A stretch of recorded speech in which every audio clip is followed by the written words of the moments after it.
Hubungan antara tokoh dan tema cerpen protes karya Putu Wijaya.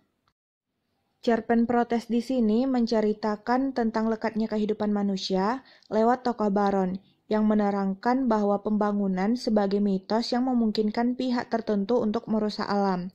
Nah, menempatkan tokoh Baron di sini itu sebagai gambaran merusak dan tidak memperlakukan lingkungan dengan baik. Nah, hal ini pun ditunjukkan salah satunya dengan argumentasi si Baron yang menganggap bahwa pembangunan pusat hiburan di tengah pemukiman penduduk itu sebagai salah satu langkah positif. Nah, ia pun mengesampingkan kenyataan ada alam dan kehidupan penduduk lokal yang terkena imbasnya dari pembangunan tersebut. Saya sendiri ingin mengkaji cerpen ini karena di dalamnya bagaimana penulis itu menceritakan masalah sosial seperti kemiskinan, konflik sosial, masalah lingkungan hidup yang terjadi di dalam masyarakat ataupun mengungkapkan ketimpangan-ketimpangan yang sering terjadi di dalam masyarakat. Nah, ketimpangan tersebut itu dapat berupa kemiskinan, perilaku sewenang-wenang penguasa, hingga kelas sosial. Nantinya hal ini akan menghubungkan salah satu unsur intrinsik dan kita akan mencoba kaitkan dengan salah satu teori. Hubungan antara tema dan tokoh. Tema dari cerpen ini adalah kekuasaan yang dimana dari keseluruhan ceritanya itu penulis menggambarkan seseorang yang kaya dengan hartanya akan bisa menduduki segala upaya seperti yang tergambarkan oleh tokoh si Baron. Nah, lewat tokoh Baron ini pula menerangkan di sini ingin membuat pembangunan apartemen, hotel, pusat perbelanjaan, lapangan parkir, pertokoan, kolam renang, bioskop, warnet, klub malam, dan kafe musik. Nah, yang memungkinkan di sini Baron itu merusak dan memingkirkan masyarakat lokal. Baron pun menganggap bahwa pembangunan pusat hiburan di tengah pemukiman penduduk itu adalah sebagai salah satu langkah positif. Ia mengesampingkan bagaimana kenyataan ada alam yang terkena imbas pada pembangunan tersebut.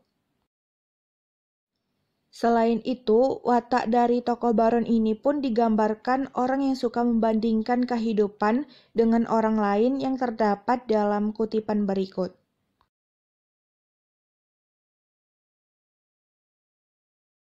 Nah, dari kutipan di atas tersebut menunjukkan bahwa Baron ini mengatakan pembangunan yang akan dilaksanakan ini semata-mata ada tujuannya untuk mendorong semua masyarakat itu bangkit dari kemiskinan, supaya masyarakat itu berkembang, maju, sejahtera, dan hidup layak.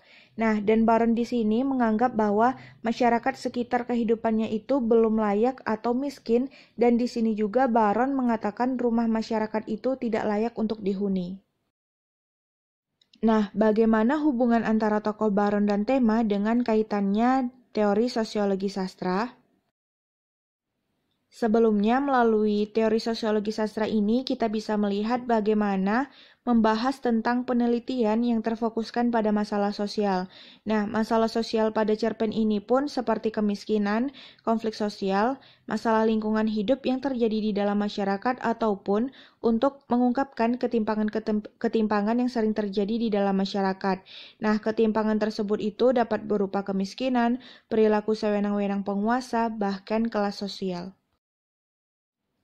Nah, hubungan antara tokoh Baron dan tema yang dikaitkan dengan teori sosiologi sastra ini, maka kita bisa melihat bahwa hubungan yang sesuai, yaitu terdapat masalah sosial seperti kesewenang-wenangan, yang dimana dengan adanya uang, semua itu bisa dilakukan dengan sewenang-wenangnya.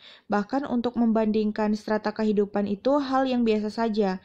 Nah, penulis menggambarkan hal itu melalui tokoh Baron. Selanjutnya, ada tokoh Ahmad yang digambarkan sebagai orang untuk menghentikan tujuan dari si tokoh Baron ini. Nah, tokoh Ahmad sendiri ini pun masyarakat biasa yang tidak setuju dengan apa yang diusulkan oleh si Baron seperti yang terdapat dalam narasi berikut.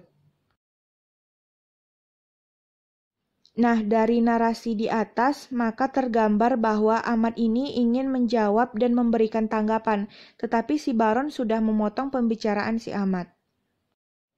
Selain itu, terdapat pula dalam narasi berikut. Nah, dari narasi tersebut, dapat kita simpulkan bahwa kedatangan Ahmad untuk berembuk itu tidak diperdulikan, bahkan tidak dihiraukan. Nah, hal ini pun sesuai dengan tema bahwa kekuasaan menduduki di atas segalanya.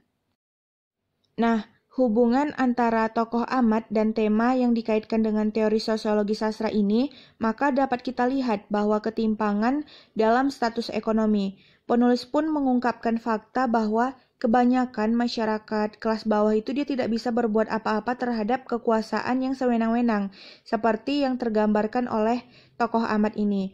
Nah, Ahmad itu hanya bisa diam, bahkan ingin bicara sekalipun dipotong oleh si Baron.